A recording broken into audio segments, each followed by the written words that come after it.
हेरले येथे दुचाकी अपघातात युवकाचा मृत्यू। हातकणंगले तालुक्यातील हेरले येथे क्लासिक चायनीज सेंटर समोर रविवार दिनांक 6 जुलै 2026 रोजी सुमारे 3:30 वाजण्याच्या सुमारास झालेल्या दुचाकी अपघातात नामदेव निंबाळकर वय 28 राहणार बुधगाव जिल्हा सांगली या युवकाचा मृत्यू झाला।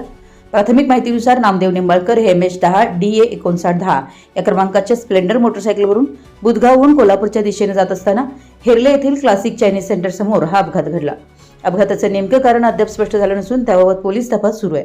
घटनेची माहिती मिळताच हातकणंगले पोलीस घटनास्थळी दाखल झाले। पोलिसांनी घटनास्थळाचा पंचनामा करून मृतदेह पुढील वैद्यकीय व कायदेशीर प्रक्रियेसाठी ग्रामीण रुग्णालयात शवविच्छेदनासाठी पाठवला।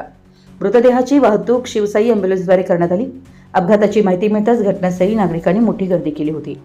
या प्रकरणाचा पुढील तपास हातकणंगले पोलीस ठाण्याचे उपनिरीक्षक विनोद पिलाने व त्यांचे सहकारी करीत आहेत।